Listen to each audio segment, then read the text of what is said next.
Apenas vamos por la mitad, la fiesta todavía tiene la mitad de los días para seguir disfrutando y estudiando. Bueno, me alegra muchísimo verles.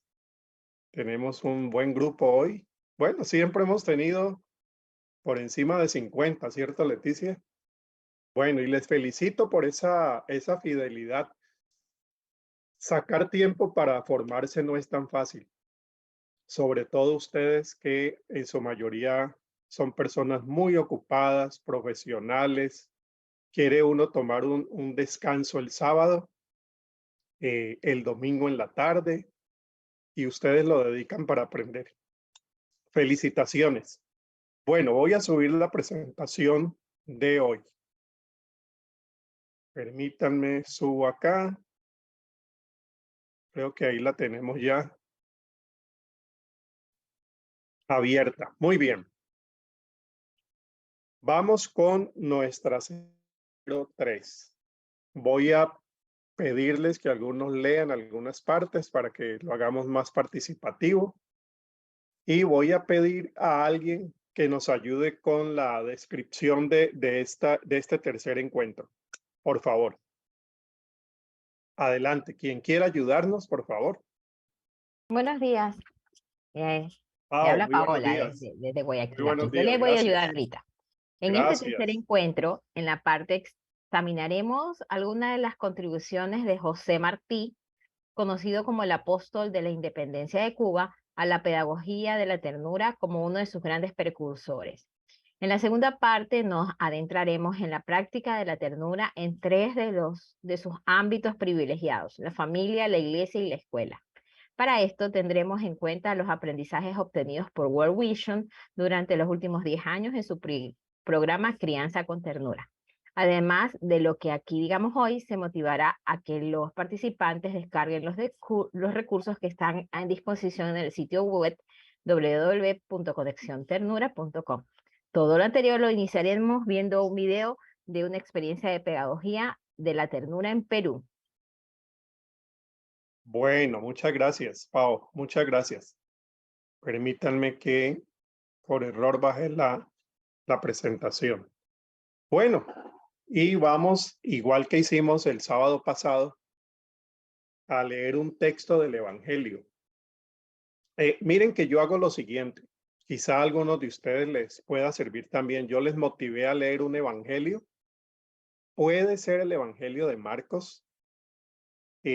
No son sino 16 capítulos, pero léanlo con la óptica de la pedagogía de la ternura.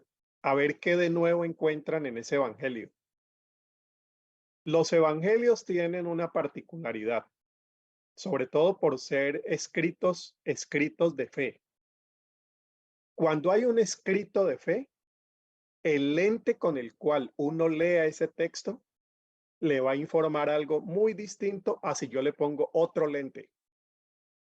La fe tiene esa particularidad también al leer esos textos sagrados. ¿Desde qué perspectiva lo voy a leer? Y nosotros, por lo general, los evangélicos, leemos los textos sagrados a partir del lente de la salvación eterna. Permítanme que yo tengo algo aquí para ilustrar.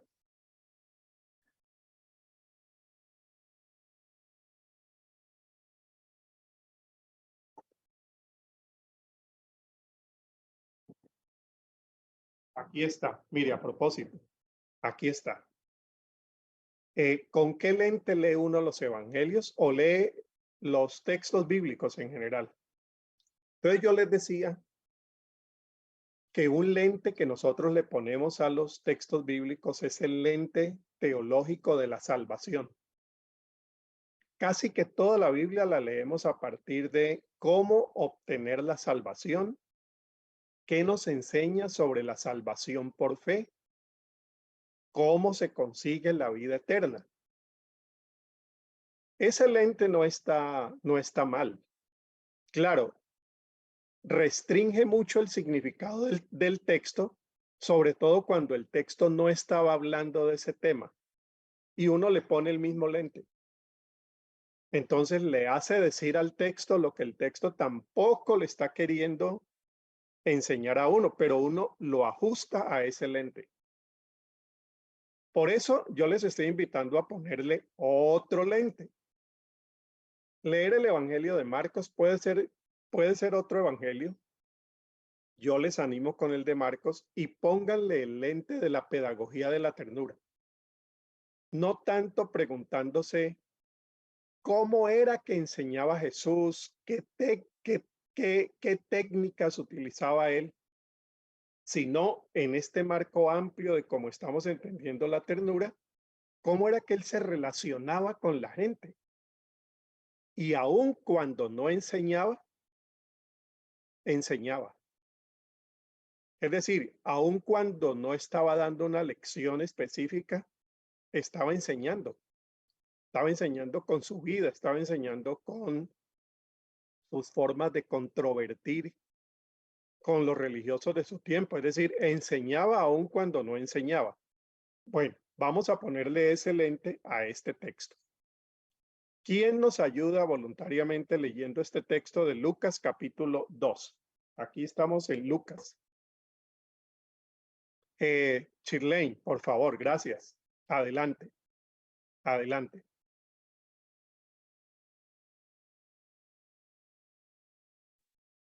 Abre tu micrófono. Abres tu micrófono y lees. ¿Ya? ¿Escucha? ¿Me escuchas, eh? Sí, Ahí sí, te señor. escuchamos, sí, Sí. te escuchamos. Adelante, Jesús, gracias. Jesús, representación humana de la ternura divina. Lucas capítulo 2, versículos 41 a 52. Todos los años, los padres de Jesús iban a Jerusalén durante la fiesta de la Pascua. Y siguiendo su costumbre, cuando Jesús cumplió los 12 años, fueron a Jerusalén para la fiesta. Quando a festa terminou e empreenderam o regresso, sucedeu que o niño Jesús se quedou em Jerusalém, sem que seus padres lo notaram. Como eles pensavam que o niño estava entre os outros viajeros, hicieron dia de caminho, e mientras tanto lo buscavam entre os parientes e conhecidos. Como não lo hallaram, volveram a Jerusalém para buscarlo ali. 3 dias depois, lo hallaron en el templo, sentado en medio de los doctores de la ley, a quienes escuchaba y les hacía preguntas. Todos los que lo oían se asombraban de su inteligencia y de sus respuestas. Cuando sus padres lo encontraron, se sorprendieron y su madre le dijo: Hijo, ¿por qué nos has hecho esto? ¿Con qué angustia tu padre y yo te hemos estado buscando? Ele les respondeu: E por que me buscavam? Acaso não sabiam que é necessário que me ocupe em los negócios de meu padre? Eles não compreendiam o que Jesus lhe dijo, aunque se foi com eles a Nazaré e viveu sujeito a eles. Por sua parte, sua madre guardava todo esto em seu coração. Jesus seguiu crescendo em sabedoria e em estatura y en gracia para con Dios y con los hombres. Bueno, muy buen español. Muy buena Gracias. pronunciación también. Você fala muito bom español. Bueno, miren lo que vamos a hacer aquí. En este caso, no nos vamos a centrar tanto en Jesús. Vamos a centrarnos, en ese momento es un niño, está aprendiendo, es un niño que toma unas decisiones por sí mismo que incluso desconciertan a papá y mamá y a los religiosos del templo. Me gusta muchísimo cómo termina Lucas, esta sección, porque es lo que uno como profesor, profesora, mamá, papá, pastor, pastora, uno quiere de sus grupos de enseñanza, de sus niños, sus niñas. Jesús siguió creciendo en sabiduría y en estatura y en gracia para con Dios y con los hombres. Yo creo que aquí está el objetivo de la pedagogía de la ternura. ¿Hacia qué apuntamos? Bueno, que la persona crezca en sabiduría. Sabiduría es más que conocimiento. Sabiduría es capacidad y habilidad para vivir de manera apropiada. Los judíos, cuando hablaban de sabiduría, la hablaban de una manera muy diferente a los griegos. La sabiduría, en el caso de la comunidad judía, era principios que te enseñen a vivir bien. Si la matemática te ayuda a eso, bienvenida, pero que te ayude a vivir como un ser humano más completo. Por eso dice, crecía en sabiduría, sabía discernir, tenía herramientas para poder decidir entre lo que conviene y no conviene. En estatura, bueno, se está refiriendo a toda la parte física. En América Latina, que tantos niños y niñas no crecen en estatura debido a la desnutrición, casos muy, muy lamentables en América Latina. En gracia para con Dios, mire cómo incluye la espiritualidad, la relación con lo trascendente y con los hombres. Entonces uno se pone a examinar ese versículo 52 y ese versículo no es tan gratuito.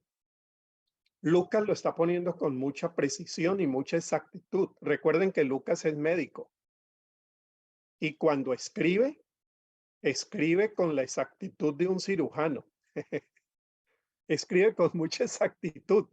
Le dice, ese niñito que es el que va a volverse entonces nuestro maestro de vida, tuvo una formación que le permitió crecer en sabiduría, en estatura, en espiritualidad, en sociabilidad, y se vuelve un marco maravilloso para enmarcar nuestra educación, nuestros objetivos educativos.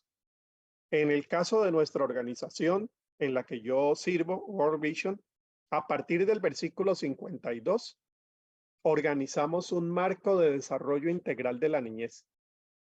Dijimos, ¿cuál es la niñez por la cual oramos y trabajamos en los 15 países donde estamos en América Latina?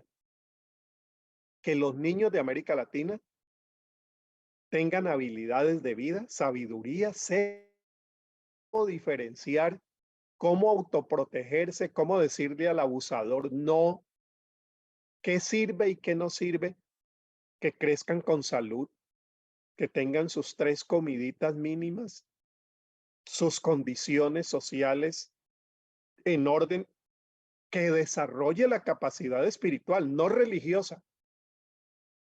No es solamente una clase de religión que le enseñe quién era Noé, Moisés, Salomón, Jesús, Pablo y Mateo. No, es que sepa relacionarse con lo trascendente y que sepa relacionarse con los demás. Entonces viene la pregunta. ¿Qué hicieron? ¿Qué hicieron los adultos que están aquí para contribuir al versículo 52? ¿Qué rasgos de pedagogía de la ternura encontramos allí? Cuando hablo de los adultos, estoy hablando obviamente de José y María, pero me llama la atención los que lo estaban oyendo y los que le estaban haciendo preguntas en el templo. No los descuidemos porque siempre hablamos mal de ellos. Aquí se están portando muy bien. Bueno, les leo por el chat.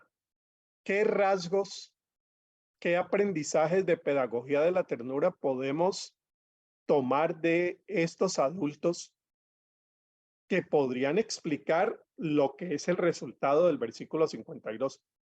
¿Qué hicieron esos adultos? Abro el chat y voy leyendo. Adelante, pueden escribir.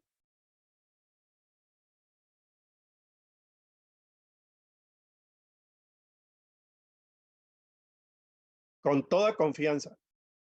Bueno, aquí tenemos la primera. Pedagogía de la ternura. Paternidad con ternura. Paternidad con ternura. Ahora vamos a leer un artículo sobre paternidad con ternura. Blanca, los maestros reconocieron la gran capacidad de Jesús.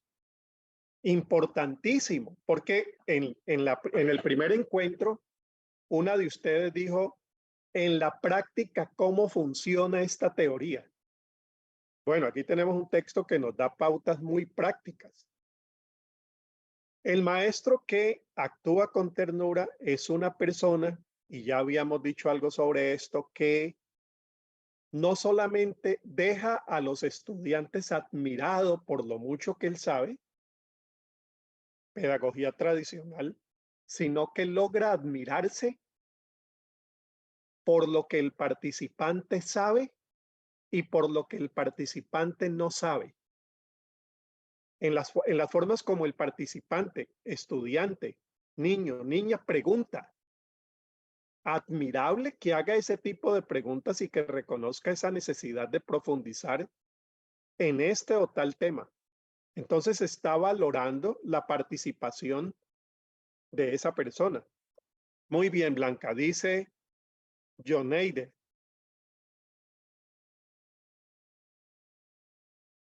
Trataron con dignidad a Jesús aunque era un niño. Uy, este está muy bueno. Este está muy bueno porque yo creo que pedagogía de la ternura lo que intenta en el fondo es recuperar la dignidad tan perdida del niño y la niña. En unas sociedades como las nuestras, donde hace apenas escasas décadas existen derechos del niño. Entonces, en nuestras sociedades, el niño y niña generalmente no han tenido derecho. Eso está cambiando, pero venimos de una generación donde el niño no tenía derecho ni al control de la televisión, ese lo manejaba papá, ni a hablar en la mesa del comedor. Ahí hablaban los adultos.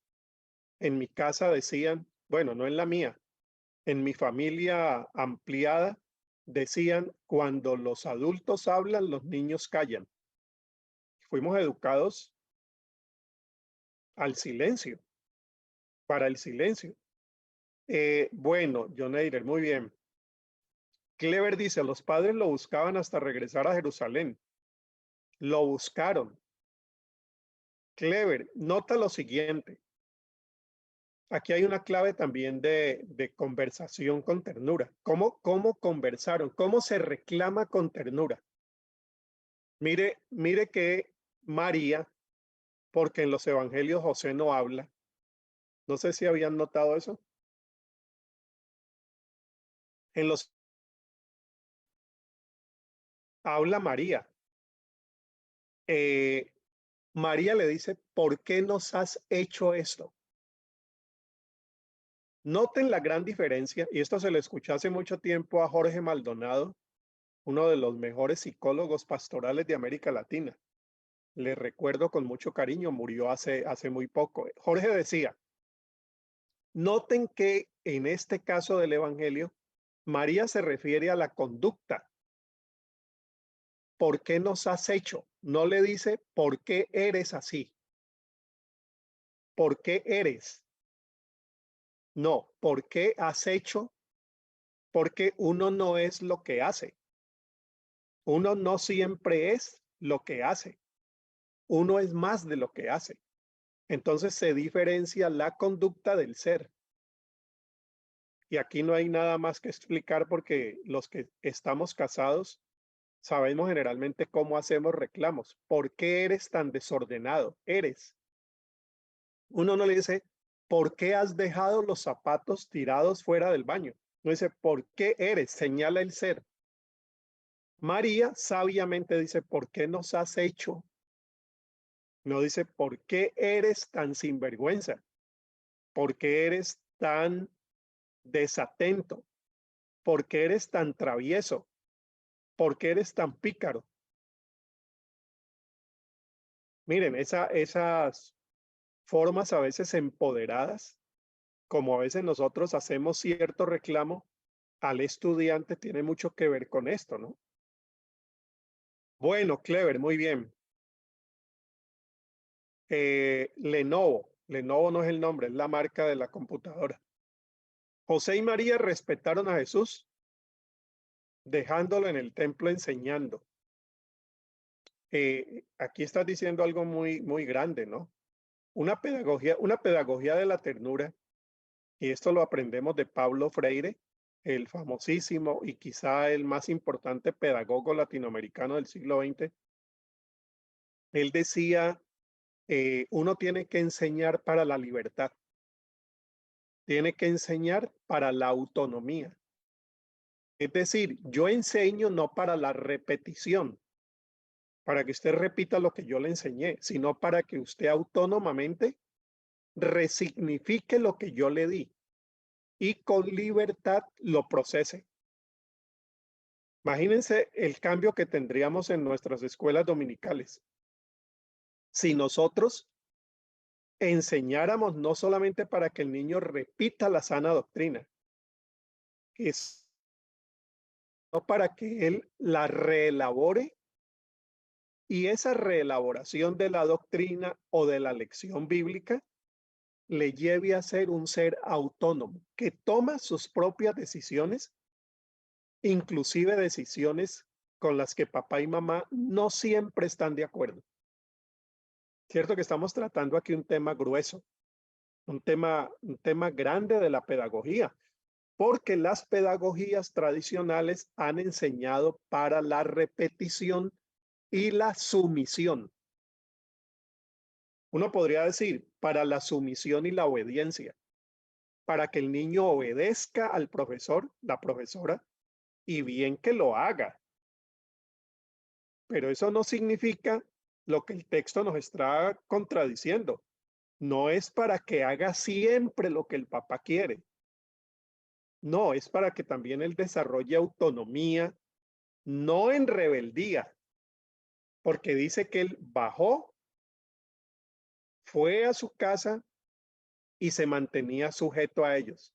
Miren esa combinación entre travesura y orden, que es extraordinaria. Yo creo que para quienes tenemos hijos e hijas, esto de educar un hijo en la autonomía, pero manteniendo el orden, no es tan fácil. Y es el gran desafío que precisamente la pedagogía de la ternura nos está señalando. Voy con Andrea. Las personas que lo escuchaban reconocieron su inteligencia. Sí, André. El respeto de los adultos para con el niño. Shirley. Tere, sus padres lo comprendieron y no lo estorbaron en su momento de su participación en el templo. Estaba haciendo preguntas. La pedagogía de la ternura estimula más las preguntas. ¿Qué te surge a partir de lo que te estamos enseñando? La pregunta es la maestra. Savi dice, lo formaron desde muy pequeño con valores y principios. Y Savi, te voy a decir algo más. A ver, ¿qué principios y qué valores? Los valores de ir al templo, respetar las fiestas judías, ir peregrinando con el pueblo. Yo creo que hasta ahí llegaron José y María en toda esa buena educación que ellos le dieron. No era solamente un rito religioso, era una formación en valores. Tanto le impactaba a Jesús esa enseñanza que cuando va en la caravana, el niño se devuelve. Él tiene preguntas que el templo no le alcanzó a responder en la fiesta. Entonces él regresa para preguntar. La pedagogía de la ternura no solamente se interesa en los 90 minutos de clase o los 50 minutos de clase, sino en las preguntas que vienen cuando la clase terminó. El niño que se devuelve y dice, profesora, sabe que yo me quedé pensando en... Y esa respuesta vale, esa respuesta es parte del proceso, ¿no? Eso es lo que hace Jesús y siempre me ha parecido muy, muy gráfica Muy gráfica la imagen de la peregrinación yendo hacia el norte, porque iban de Jerusalén hacia Galilea, Nazaret arriba, la peregrinación yendo hacia el norte y el niño devolviéndose hacia el sur, en contravía de la caravana. Cinematográficamente sería lindísima esa imagen del niño regresando entre la gente, porque eran caravanas las que marchaban. Ya habían ido al templo, ahora iban hacia su pueblo. Entonces la caravana va así y el niño solito va en contravía hacia el templo. Bueno, comprendieron que había en él algo diferente, sí. Verónica dice, no tuvo miedo como normalmente era la cultura. Jesús empezó a romper esa dictadura. Sí, ese marco. Incluso, Verónica, mira lo siguiente. Lo que José y María le enseñaron a Jesús sobre la fe, a partir del capítulo 4, Jesús lo va a reelaborar, va a desechar cosas que le enseñaron. Jesús no repite la educación religiosa de José y María. Ya voy con eso porque ese devero tiene su fondo. Jovitas reconocieron su sabiduría y se sometieron, sí, a la sabiduría del niño. Bonshi, en este capítulo se ve que todos los adultos respetaron al niño, incluyendo sus padres. Sí, correcto. Entonces voy a decirles algo sobre esto.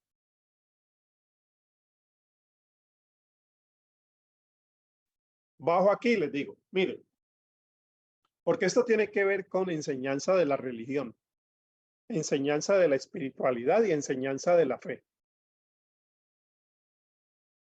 José y María, en qué formato pedagógico y en qué contenidos religiosos educaron a Jesús?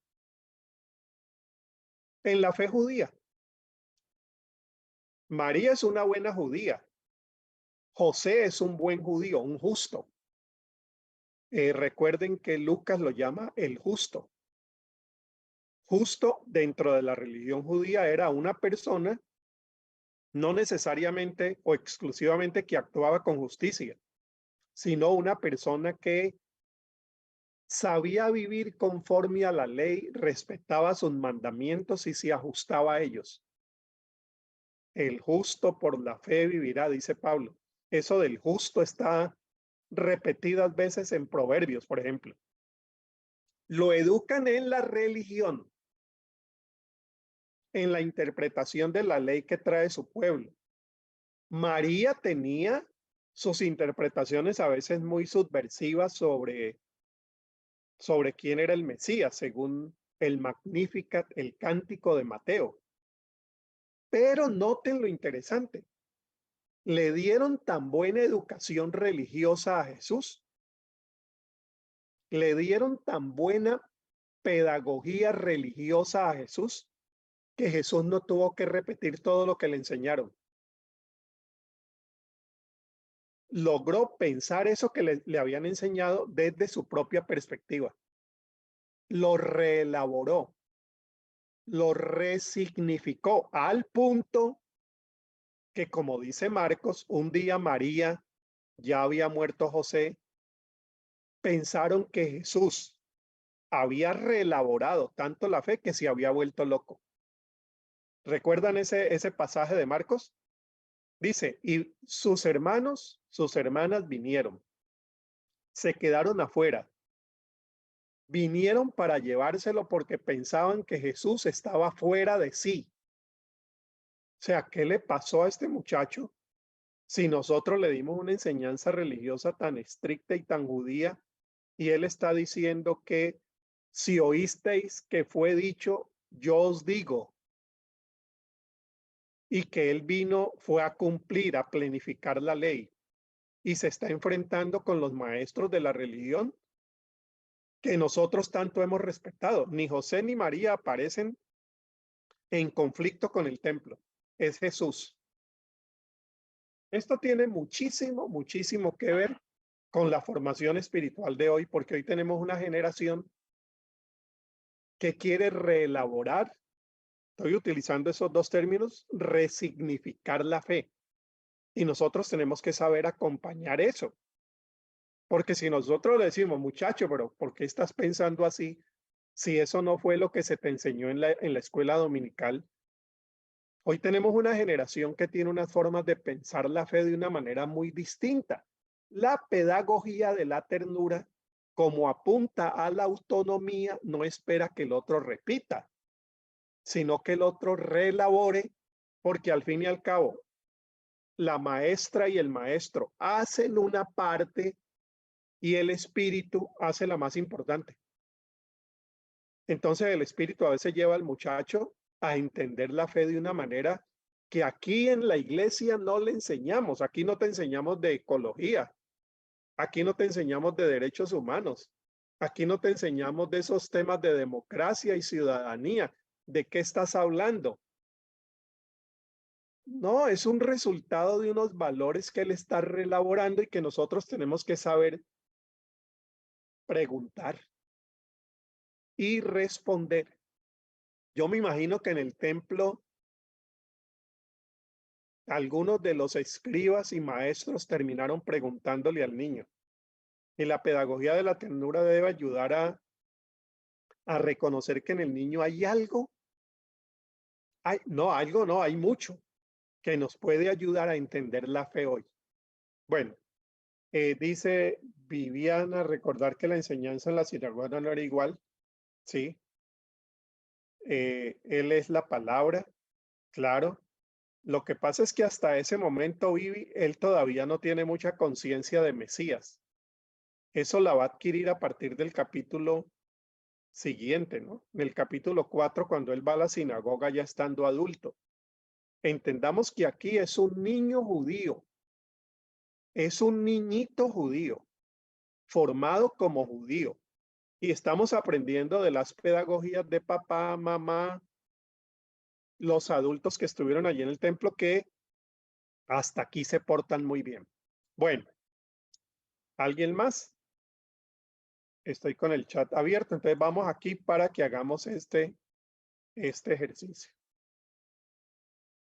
Mire, en este pequeño artículo, en este breve artículo, hay unos 10 consejos para la paternidad con ternura. Está dirigido a la pedagogía en casa. Ustedes van a leer esos 10 consejos en grupitos de 3. 3 personas. Es un breve artículo.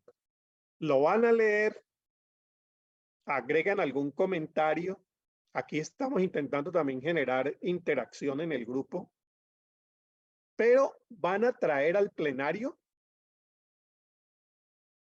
un consejo para pasar la ternura de la casa a la escuela. Vamos a pensarlo ahora en escuela, aunque el artículo habla es de la familia. Pero a partir de lo que diga, tráiganos ustedes a la plenaria un consejo para una enseñanza con ternura. Vamos a ubicarla en la escuela dominical y en la escuela. Escuela dominical y en la escuela. ¿Qué consejos pudieran traernos después de leer este texto? Yo voy a ponerles aquí inmediatamente el artículo en el chat.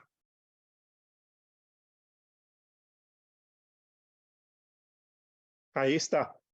Pueden descargarlo. Doy un momentito para que lo descarguen. Ese es un texto que viene del sitio que les he recomendado, Conexión Ternura. 10 consejos para la paternidad con ternura. Y nosotros de allí, leyendo, nos inventamos un consejo para el grupo.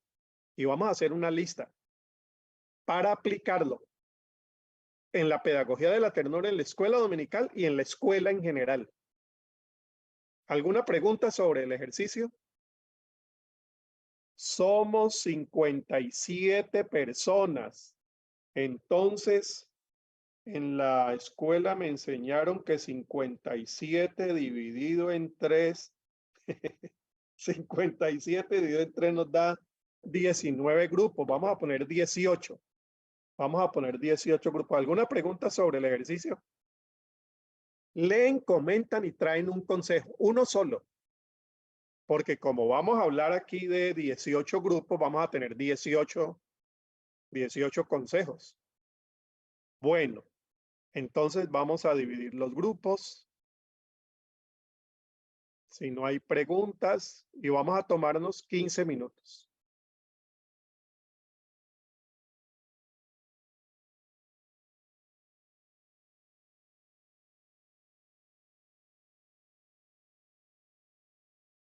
Ya todo, muy bien, gracias. Bueno, espero que les haya gustado el artículo. Muy breve, muy puntual, 10 consejos al grano.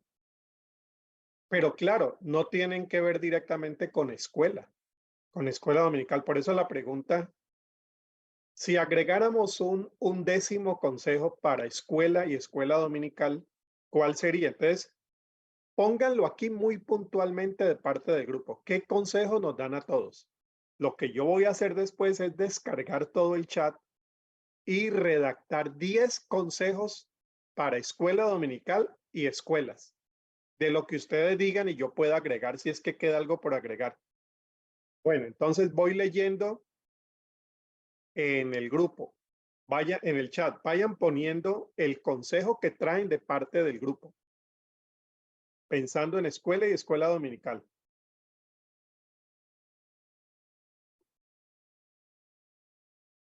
Involucrarnos más con los niños, conociendo qué actividades realizan. Primer buen consejo. La clase no se da solo en el aula. La pedagogía de la ternura va un poquito más allá. Atención, Pame, si pones un poquito más, ¿cuál sería el consejo más que la palabra? Que la entendemos. Contención en qué casos, ¿cuál sería el consejo para escuela dominical y escuelas, sobre todo en casos tan difíciles como los conflictos sociales en Perú, en Venezuela, en Haití, y no sigamos la lista? Debe existir un vínculo entre padre e hijo. Bueno, la pedagogía de la ternura tiene mucho que ver con el vínculo. Por eso va más allá de la didáctica, de cómo lo enseño y cómo lo transmito, es cómo me vinculo. Brindar contención a los niños cuando expresan sus emociones durante o después de la clase. Perfecto. Vamos a agregar esa.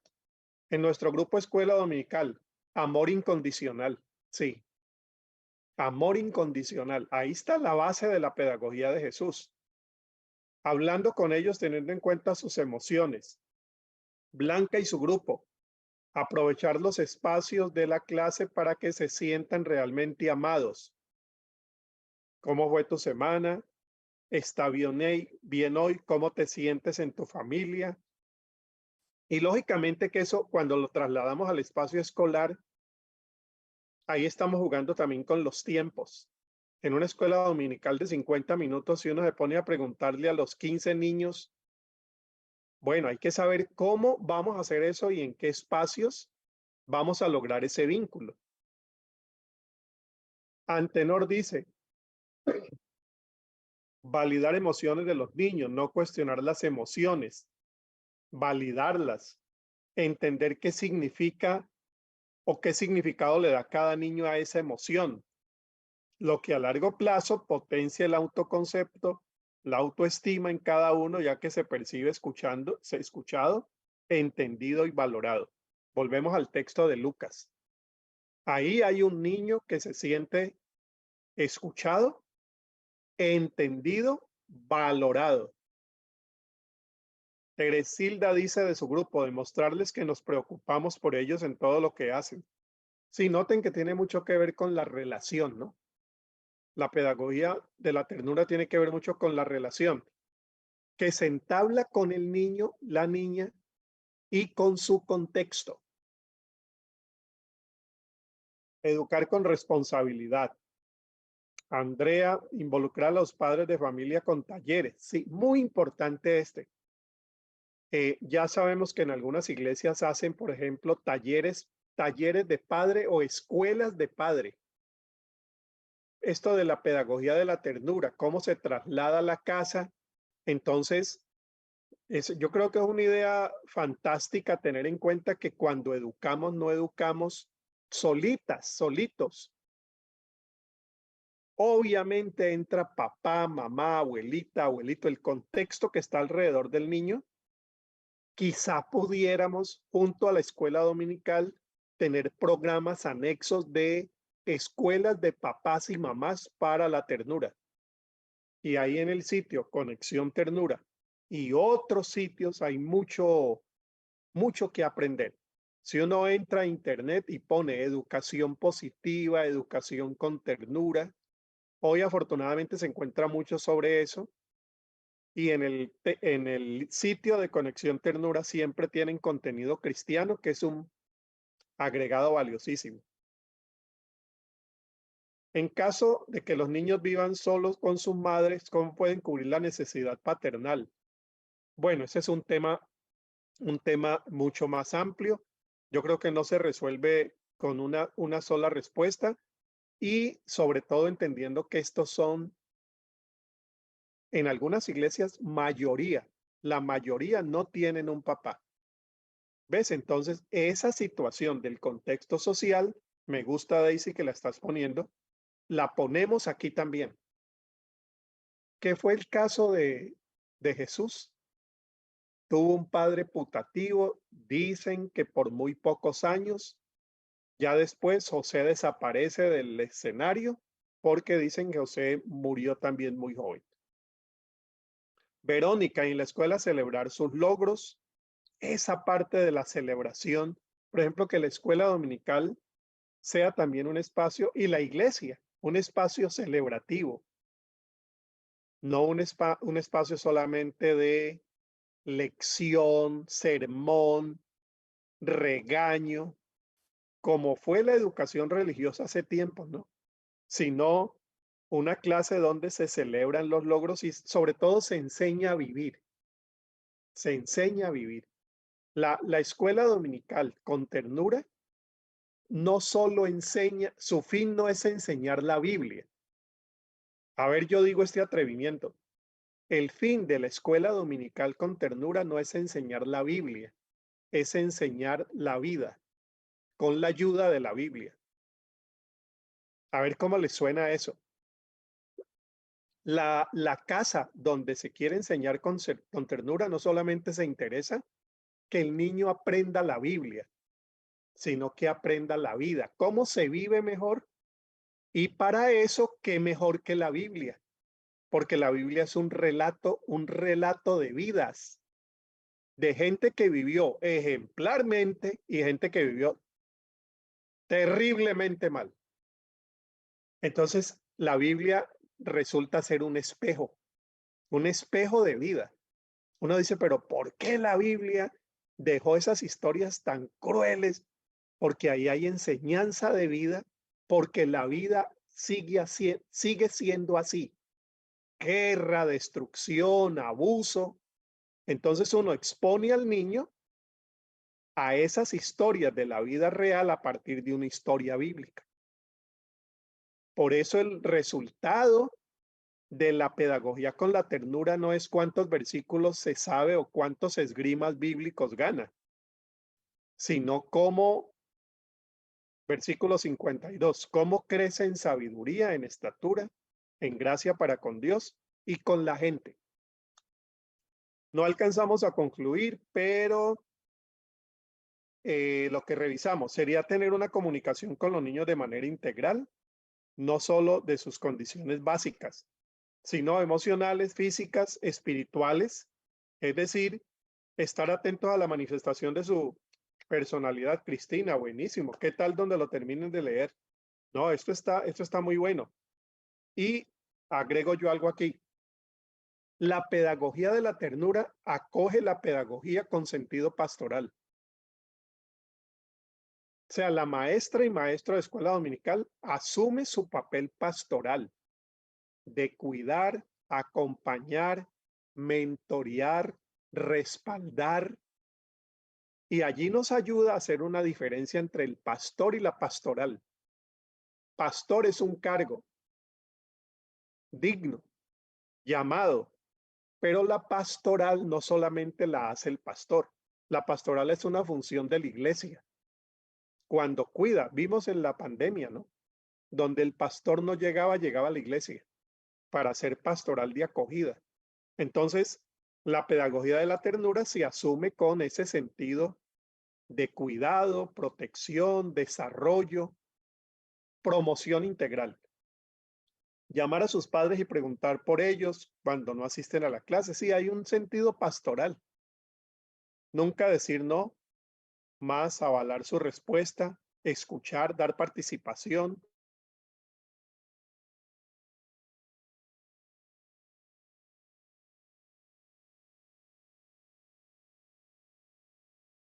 Se fue la energía aquí, pero ya me conecté por otra vía. Estaba hablando de política y se fue la energía. No creo que fue intencional, pero coincidencial sí.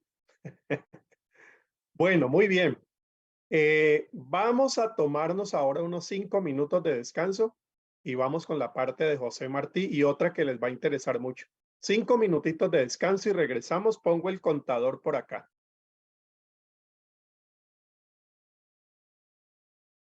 Bueno, aquí estamos. Aquí estamos. 5 minutos después. Bueno, vamos a entrar entonces a hablar de uno de los que se opina es el originador en gran parte del marco conceptual de la pedagogía de la ternura, que es José Martí de Cuba. José Martí, el padre de la patria.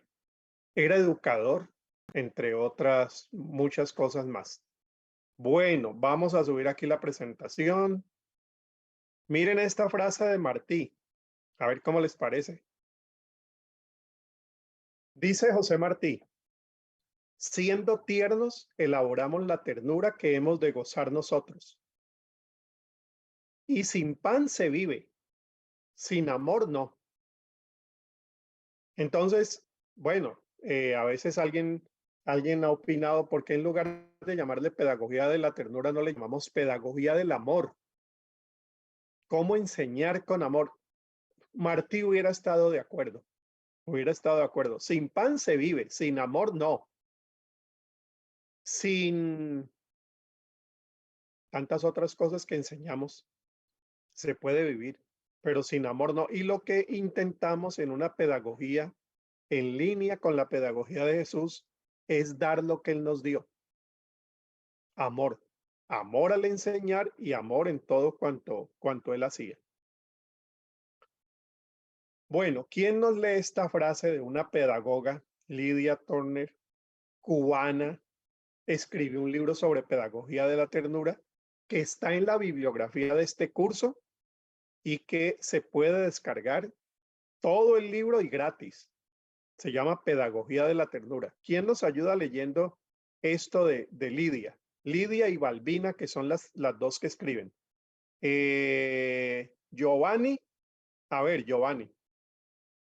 Ahí donde dice iPhone de Giovanni. Gracias, Giovanni.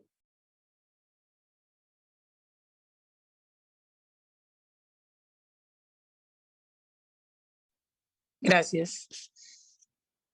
Es asombroso descubrir que renombrados pedagogos latinoamericanos se adelantaron al nuevo siglo, plantearon en sus respectivas épocas sus preocupaciones por el divorcio, entre las exigencias de los tiempos y la educación.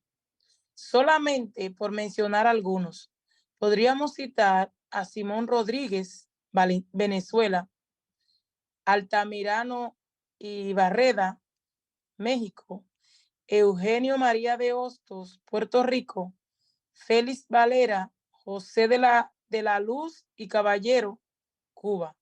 Sin embargo, José Martí tiene el gran mérito de la síntesis. Pudo integrar el pensamiento pedagógico progresista del mundo y de América Latina y nos legó en sus obras una fuente incomparable para obtener tesis y valoraciones que nos proyecten hacia el futuro. Bueno, gracias. Te agradezco mucho, de Dominicana, ¿no? Seguramente. Bueno, ese texto de Pedagogía de la Ternura se puede descargar en este PDF que ustedes van a tener también el link y que yo puedo ponerles en un momentito. Este Simón Rodríguez que menciona ella de Venezuela es otro de los grandes pedagogos latinoamericanos. Fue el profesor de Simón Bolívar, a quien él se refirió en varias ocasiones.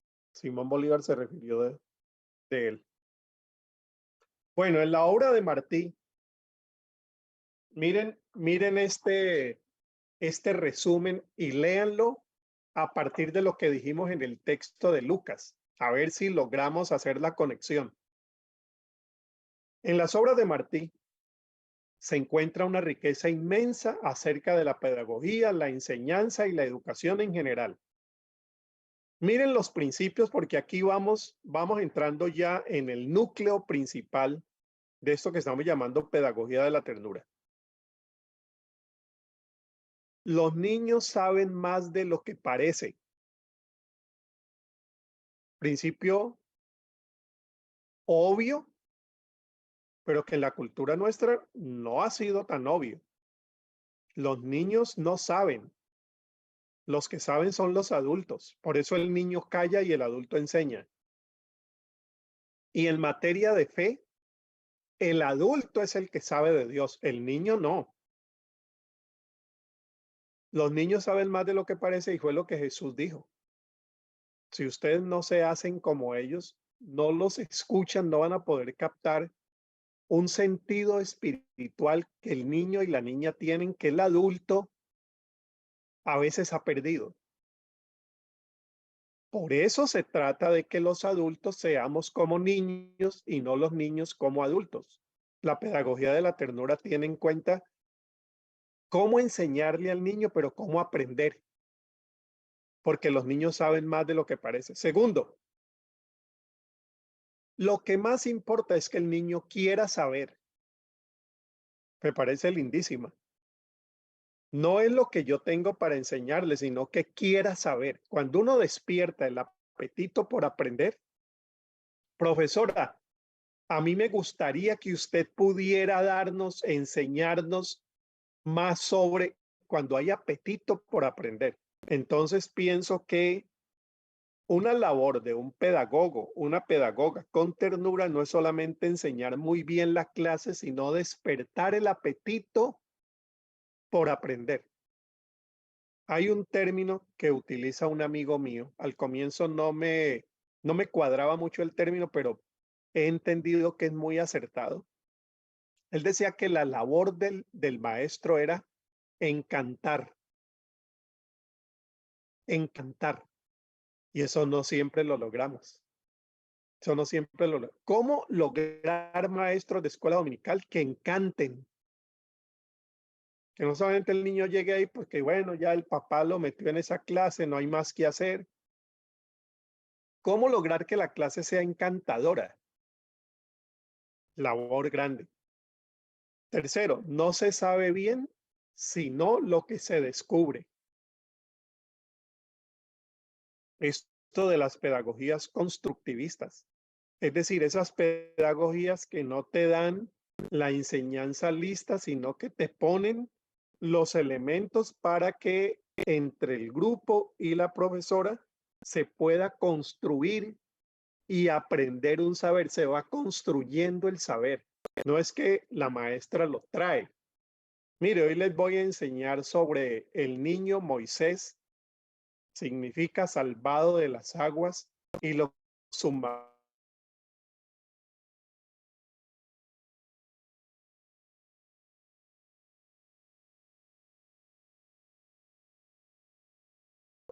Y lo trae.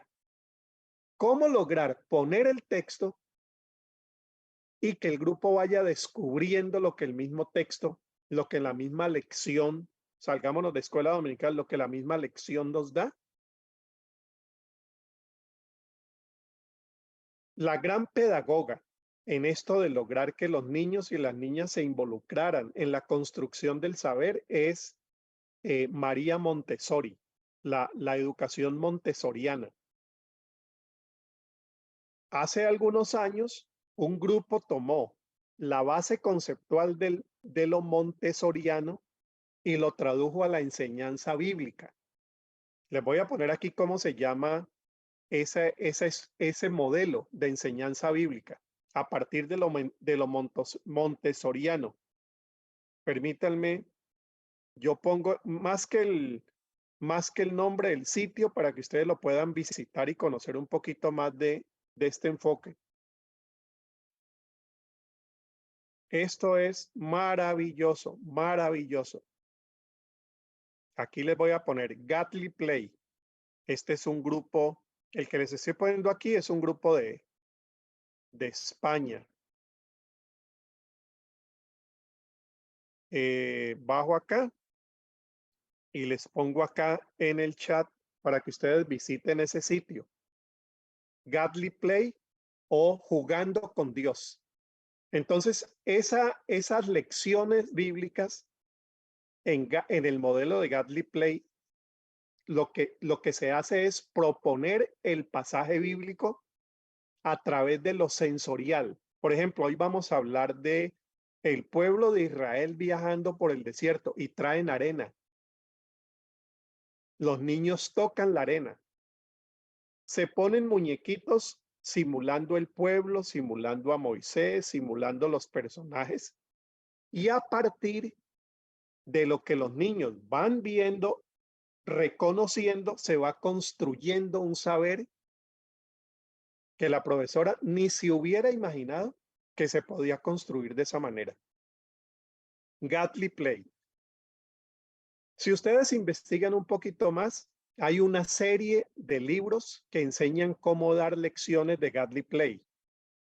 Uno de esos tomos yo tuve el privilegio de recomendarlo por la parte de atrás. Uno de los últimos libros de esa serie me dijeron, ¿podrías recomendarnos? Y yo hice una recomendación lo mejor que pude porque desde hace muchos años descubrí ese método y me parece que es extraordinario para esto que dice Martí. ¿Cómo se puede construir? Yo he estado en talleres de Godly Play. Ellos ofrecen talleres. No sé si tengan talleres virtuales ahora, pero me parece a mí que es una aplicación de estos principios, sobre todo este principio número 3 que estamos viendo ahora. Ojalá puedan interesarse por ese modelo. Que los niños no vean, no toquen, no piensen en nada que no sepan expresar. Volvemos otra vez a lo de la construcción. La mente es como las ruedas de los carros y como la palabra. Se enciende con el ejercicio. Y lo que buscamos es que se encienda la mente, pero ejercitando, no solamente oyendo. ¿Qué se puede construir en clase? Y la que más me gusta. La que más me gusta es la última. Que la escuela sea sabrosa y útil. Imagínense pensar la escuela dominical y la escuela en general como escuela sabrosa. Una escuela donde no solamente haya saber, sino sabor. Ahí estamos hablando de unas formas distintas, ¿no? De acercarnos a la fe, de enseñar la fe, de tener escuelas dominicales. Ahí les dejo la recomendación para que mañana le digan al pastor, pastor, a mí me gustaría que pudiéramos diseñar aquí una escuela dominical más sabrosa. A ver qué le parece a él.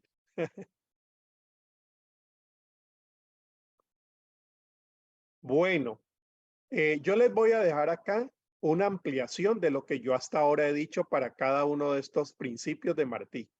Los niños saben más de lo que parece y ustedes la puedan ya leer más reposadamente. Yo leo la parte final. Por lo tanto, ustedes y yo como educadores y educadoras no somos los portadores absolutos del saber. ni siquiera del saber espiritual.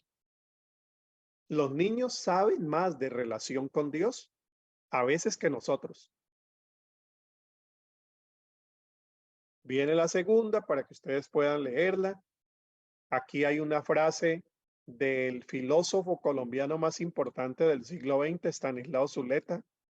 Decía, una verdadera enseñanza debe partir de los ejemplos que el niño conoce a través de su experiencia para mostrarle lo que a él le parece o ha vivido que también son problemas. Es decir, partimos de lo que el niño trae y cómo a partir de lo que la niña, el niño trae, construimos. Nuestra enseñanza prescinde del saber y la experiencia del niño. Lo dejamos por fuera. Y cuando dejamos por fuera el saber del niño, estamos perdiéndonos de una riqueza muy, muy grande. Lo que importa es que el niño quiera saber. Ahí les dejo para que amplíen. Por lo tanto, los educadores no somos maestros de espiritualidad en el sentido de ser cuidadores y promotores del saber que trae cada niño. Somos cuidadores del saber que ya traen. No somos nosotros los que traemos todo el saber espiritual. Es decir, siéntate ahí que yo te voy a enseñar hoy sobre el apóstol Pablo. Y yo que yo sé todo eso, te voy a enseñar lo que Pablo hizo, la forma como se hace misiones y que tú seas un niño misionero. Espero que hayas aprendido bien. Bueno, pero si dejamos que el niño hable, si dejamos que el niño construya sobre lo que él puede identificar de esa historia, ¿podría agregarnos algo más? Mucho. Entonces, lo importante es que el niño quiera saber, pregunte más sobre Pablo e incluso preguntas que nosotros tengamos que decirle, oye, esa parte yo no logré estudiarla ni la sé, pero el próximo domingo voy a traer información porque me dejaste con el desafío. Bueno, este es Simón Rodríguez, el profesor de Simón Bolívar. Enseñen los niños a hacer preguntones para que pidiendo el porqué de lo que se les mande a hacer, se acostumbren a obedecer a la razón y no a la autoridad como los limitados, y no a la costumbre como los estúpidos. Enseñen a los niños a hacer preguntones. ¿Recuerdan el texto con el que iniciamos hoy la sesión? Preguntaba, porque él no quería obedecer a la autoridad, sino a la razón, y sobre todo a la razón del espíritu también. Es una racionalidad muy particular. Que la escuela sea sabrosa. Ya les dije que sea el que más me gusta. Ahí van a tener un poquito más de información. Por lo tanto, nosotros somos los encargados de sazonar la escuela. ¿Cómo les parece a ustedes hablar de los maestros y maestras como buenos cocineros? Uno prepara el plato. Uno le pone su propio sabor.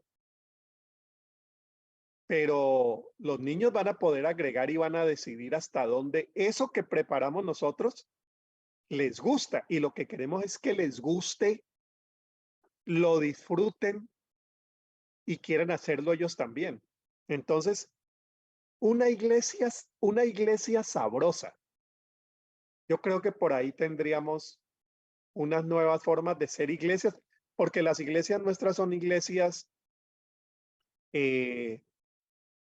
valiosas, importantes, pero a veces no sabrosas. No sé si ustedes han escuchado lo que mis hijos cuando estaban niños, y no tan niños ya, me dijeron una vez que estábamos hablando en el patio de la casa. Yo les pregunté en confianza, ¿a ustedes cómo les parece la iglesia? Y usaron un término que hoy utilizan mucho los muchachos. Papá, sinceramente aburrida.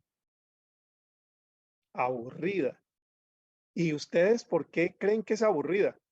Mire, eso ahí son sermones de 1 hora y 5 minutos, hora y 10, 50 minutos y le van repitiendo lo que uno ya entendió.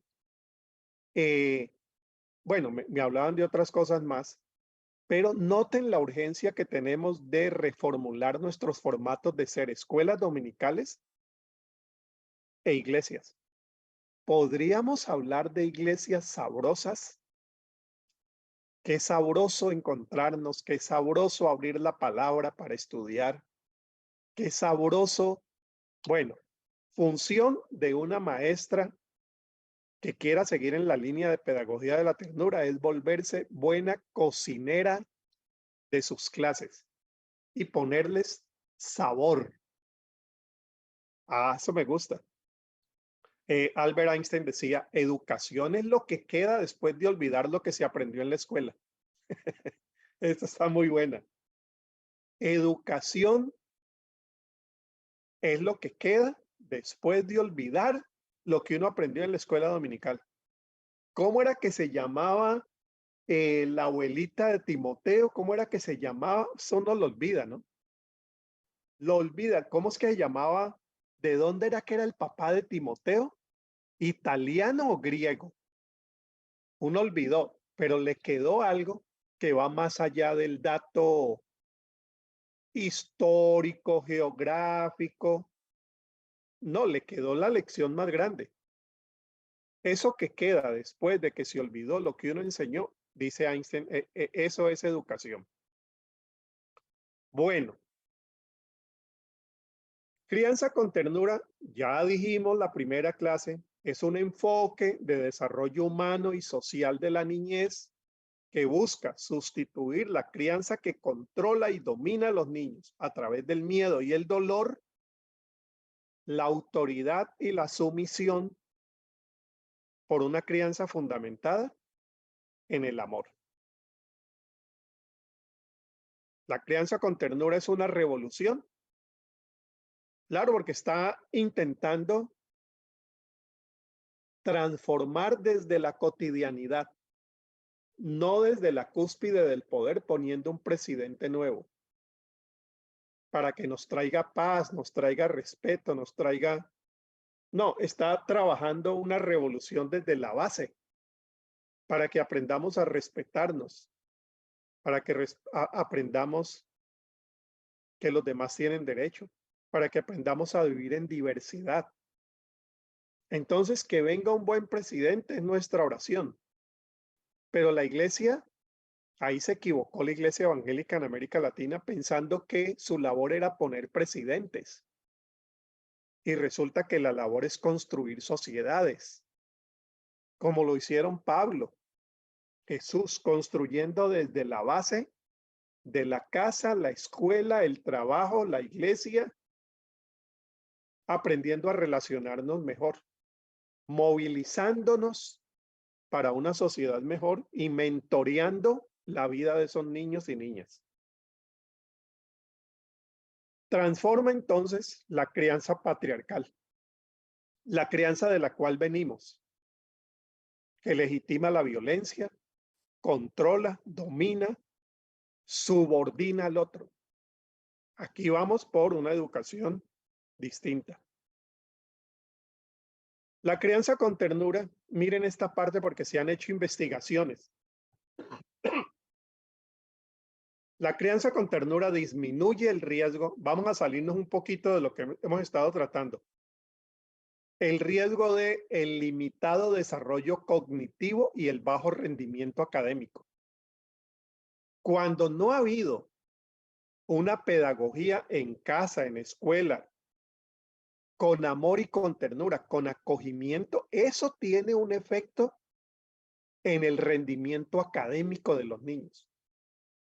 Hace unos 6 años que fuimos a enseñar crianza con ternura en Argentina, se interesó mucho una facultad de enfermería que hay allá. Nos dijeron, saben que esto de la ternura tiene mucha aplicación para los derechos del cuidado, esto que estamos enseñando a las enfermeras y enfermeros, y nos llevaron, fuimos y se interesaron al punto que hicieron una investigación. Esa investigación se puede descargar. Es cuando no hay ternura en la niñez, ¿qué efecto tiene eso en el desempeño académico y en el desempeño laboral? Miren qué interesante esa relación, ¿no?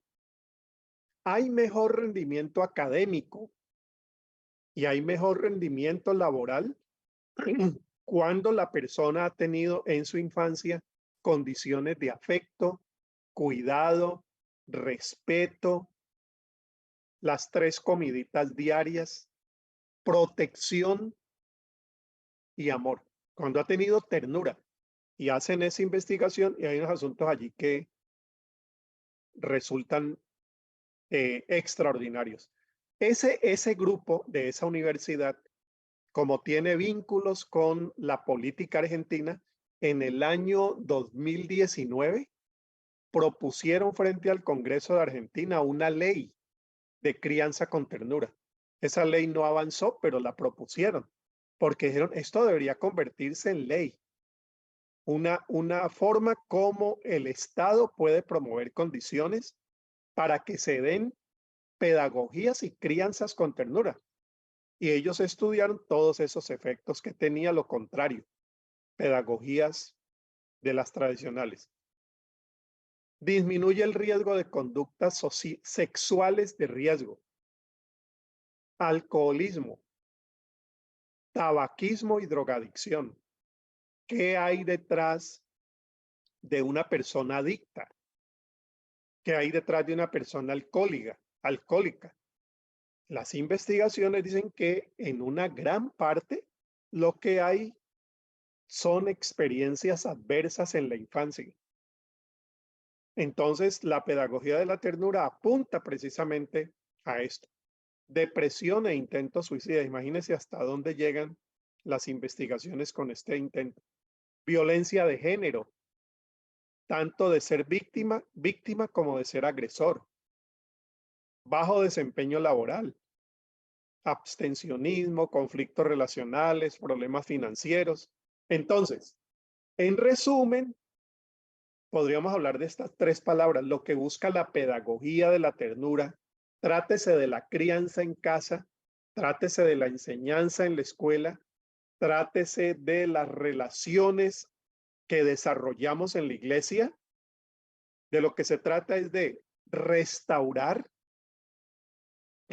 heridas que ya se han producido en un niño o una niña, formar, ahí entra papá, mamá, pastores, pastoras, de cómo podemos educar de unas maneras distintas a partir de la casa, comenzando por evitar el golpe para educar, evitar el uso de la violencia para educar, porque hay otras alternativas. La pedagogía con la ternura en los últimos años ha tenido mucho interés en enseñar nuevas formas de disciplinar a los niños, que no sea golpeándolos, ni insultándolos, ni gritándolos. Ahí volvemos a la idea que trajimos antes, cómo tener escuelas de padres y madres para formarlos en la ternura. Y apunta a la transformación ¿de qué? De condiciones sociales. Tiene su dimensión política. La ternura tiene una dimensión política, que ya la hemos mencionado antes. Bueno, vamos a dejar estos minutos para la conversación. Bajo aquí y les escucho. Muy bien, nos damos un tiempo para conversar. Tienen la palabra.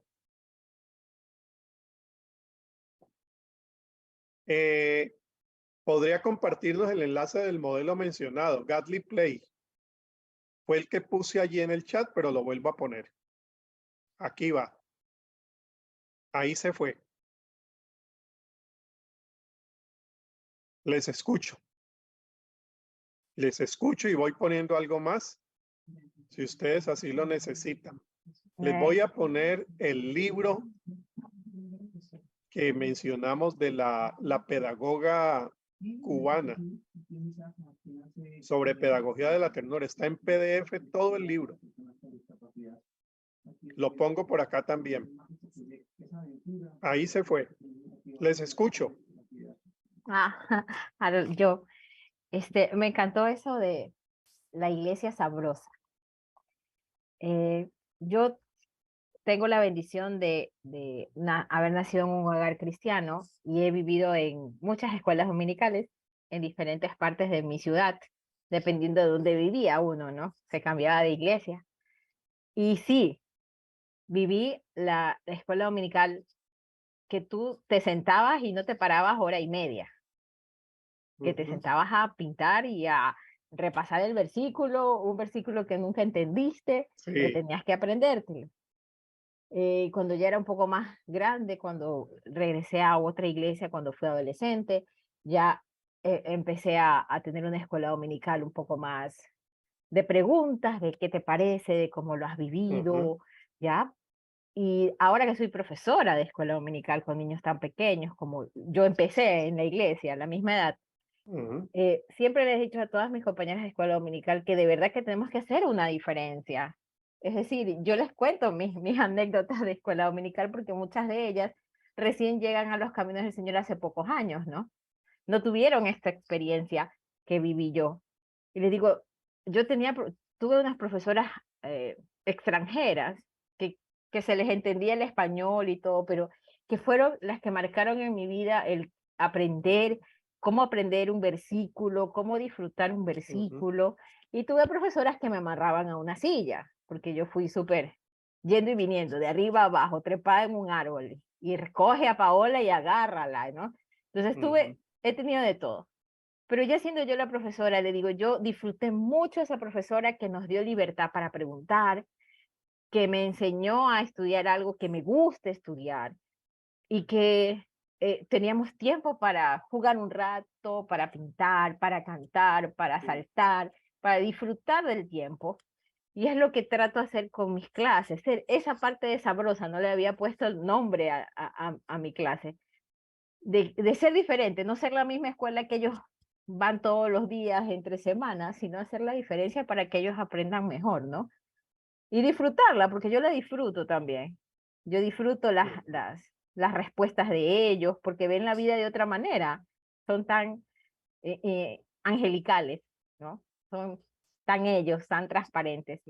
Entonces, yo disfruto. Ya les voy a decir a mis profesoras que tenemos que tener una escuela sabrosa, de disfrutarla, de que Sí, ellos así debe ser. disfruten al Y máximo. Ya. disfrutarla nosotros, como estás diciendo. Exactamente, yo la disfruto mucho y no dejaré de dar clases hasta cuando el Señor lo diga a esa edad, esa es mi edad, de 3 a Así 5 sea, años, así de sea. disfrutar esa niñez. Y otra cosa que siempre me llamó la atención sobre el señor cubano, todos hemos sabido que vivieron bajo una dictadura tan cruel, que hasta ahora la tienen. Encontrar a alguien que salga como una luz para la enseñanza de los niños en ese tipo de sociedad, realmente te llena, te dice, se puede hacer, puede salir de la oscuridad y ser la luz Sí, sí, para la enseñanza en Latinoamérica, pues, ¿no?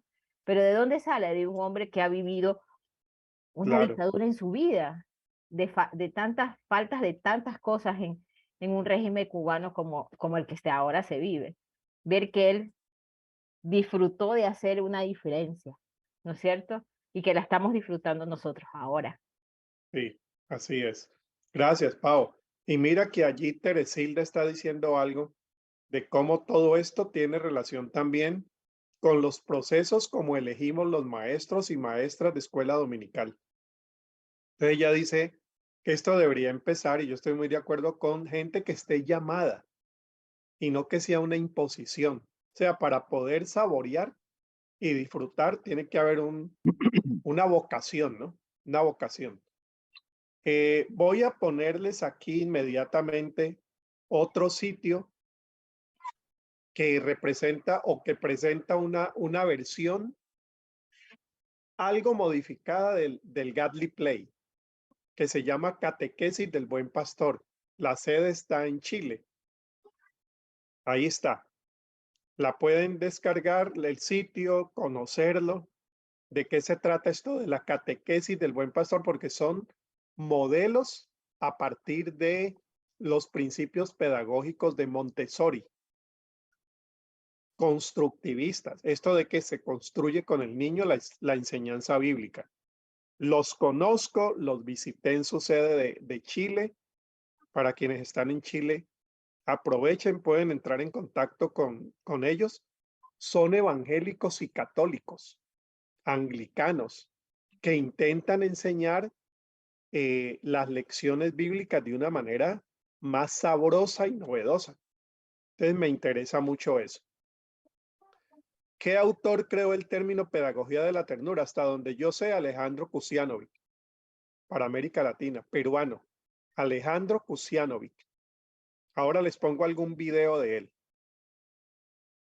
No puedo ver los últimos links compartidos. Revisa el chat hacia arriba.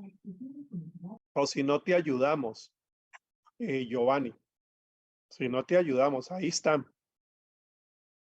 Ahí estoy viendo que están para todos, sí, para todos. Y hay unos que están un poquito más arriba. Félix, adelante.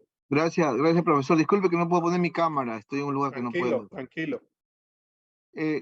Muy excelente la exposición. Gracias, profesor. Gracias, te agradezco mucho. Mi pregunta es la siguiente. Si estos conceptos o estas prácticas de la pedagogía de la ternura lo comenzamos a aplicar solamente desde un punto de vista teórico, o sea, yo leo el manual, leo los consejos de cómo debo de ser, en un momento debido lo aplico, pero como tengo una cultura machista, tengo una cultura que un momento tengo que ejercer autoridad y como que retrocedo en mi pedagogía como papá. ¿Cómo es mejor aplicar esta pedagogía? ¿Solamente desde el punto de vista teórico? No. Porque tiene que empezar el matrimonio, creo, ¿no? Claro, porque Félix, mira, si te vas solo con la teoría y ves que nosotros esa teoría no la podemos reproducir en la práctica porque estamos muy condicionados por la cultura, entonces lo que tenemos es que volver a la teoría y cómo esa teoría me hace un llamado a mi propia conversión. ¿Ves? Porque claro, ser paciente, escuchador, tierno, constructor, empoderador, validador de las ideas del otro, eso no es tan fácil. Es un proceso. Eso tiene que pasar, Félix, por una transformación de nosotros mismos, porque venimos de contextos como machistas, claro, patriarcales, no vamos a hablar de violentos para no ponerla muy dura, agresivos e impositivos. verbales. En la escuela venimos de unas generaciones donde golpeaban para enseñar. Claro. Yo no los quiero asustar con todo lo que me hicieron a mí en la escuela. Pau ya dijo también algo de lo que le hicieron a ella. Entonces aquí hay dos del mismo grupo, los que nos hacíamos en la última fila de la escuela. En la casa se imponía esa misma cultura y en el trabajo se imponía esa misma cultura. Ahora, en países que han sufrido dictadura, peor. Hay que ver cómo las dictaduras marcaron las pedagogías de esos países, que se terminan siendo pedagogías directivas, autoritarias, ordenadoras de todo en absoluto. Entonces, esos modelos culturales y políticos se trasladan al espacio familiar y pedagógico.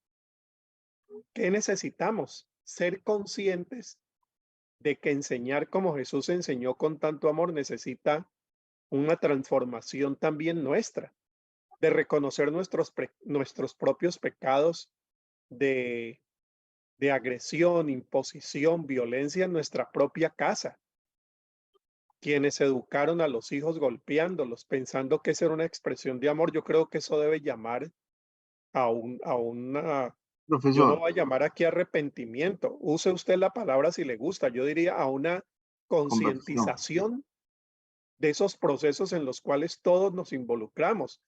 Es un asunto de cultura y cambiar esa cultura es lo que explica por qué llamamos a esto revolución de la ternura. Profesor, quiero Sí, una pregunta.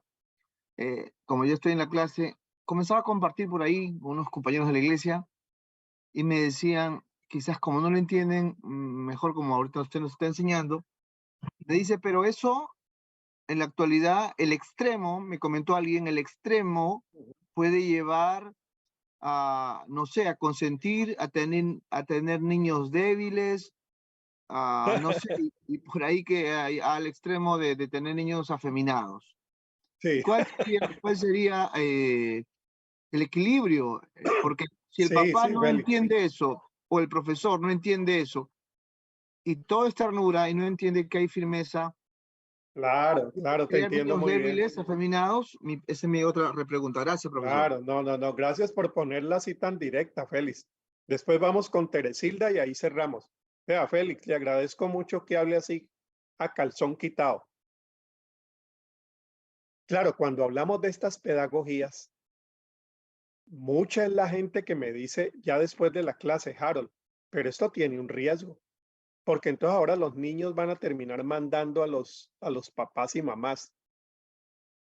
Y entonces, ¿dónde queda la firmeza? No, es que la pedagogía de la ternura pone orden y disciplina, pero sin violencia. Es que mira, Félix, el binomio que hemos hecho. Donde hay disciplina, hay violencia. Si quito la violencia, ¿me quedo sin disciplina? No. ¿Por qué tengo que unir disciplina a violencia y no lograr entender que hay disciplina con amor? Te digo, en el caso mío, mi hija médica tiene 33 años, mi hijo economista tiene 24.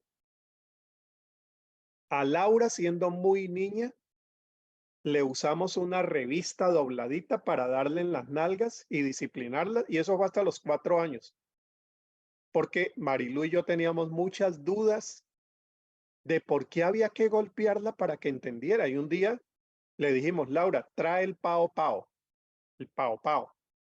Y ella lo trajo así como con miedo.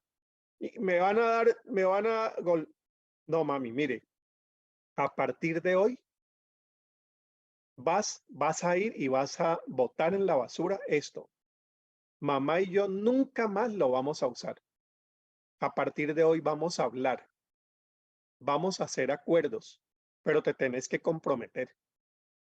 Sí, y te comprometerías a que hiciéramos acuerdos. Sí. Ya cuando llegó Juan Miguel a los 2 años siguientes, nunca jamás recibió un golpe. Nos ha resultado de lo mejor, Félix. Y esos no son niños ni afeminados, y si lo fueran, tendrían otras razones. No lo son, pero si lo hubieran sido, serían por otra razón, y eso tendría otro tratamiento a partir del amor y la acogida, no del desprecio, la exclusión y la violencia al afeminado. ¿Ves? Pero en el caso nuestro, son heterosexuales, gracias a Dios, responsables, autónomos y nunca se les golpeó. Pero si hubo orden, claro, hable con ellos. Si hubo acuerdos, claro, hasta ahora que ya se fueron de la casa, les decía, muchachos, aquí ustedes no tienen que obedecer, tienen que acordar, porque si acuerdan algo, cumplan. Y deben cumplir no para obedecerle a papá, sino para obedecerse ustedes mismos y respetarse. Porque si yo estoy cumpliendo el acuerdo, ustedes también. Pero mira, es sin violencia, es diálogo. Entonces, Félix, gracias por traer el tema, pero no hay que tenerle temor a tanto amor. Lo que vamos a formar son niños y niñas diferentes a los que tenemos hoy. La gente dice, no, pero yo golpeé a mis hijos y mire, mi papá me golpeó a mí y mire que no salí tan bruto. Ah, pero salieron machistas, violentos. Un poco de taras que traemos culturales, Félix, que muchas veces ni nos damos cuenta. Y te lo hablo como colombiano con un conflicto social de más de 50 años, resolviendo conflictos a través de las armas. Hay que generar una cultura distinta y la guerra, el golpe, el excesivo autoritarismo no nos ha ayudado a construir Américas Latinas más dialogantes, donde se respeten los derechos incluso de los afeminados. La iglesia tiene que aprender eso y tenemos que aprenderlo a partir de los modelos bíblicos. Nosotros no enseñamos a que el niño sea así o asá, pero un niño que le guste ponerse una camisa rosada como me las ponía yo a los 18 o 20 años, que le guste jugar con muñecas, significa que es un afeminado. Ahí hay un asunto de género. ¿Ves? Que tenemos que tratar también a la luz de la misma Biblia y que nos enseñe a construir modelos de convivencia porque estamos en un mundo que no es el de hace 20 años. Entonces, la pedagogía de la ternura tiene que ver con eso. Bueno, pero has traído una pregunta que yo no estoy intentando, Félix, responder tajantemente, sino poner otros elementos para que pensemos un tema que es muy profundo. Terminamos con Teresilda. Adelante, Teresilda.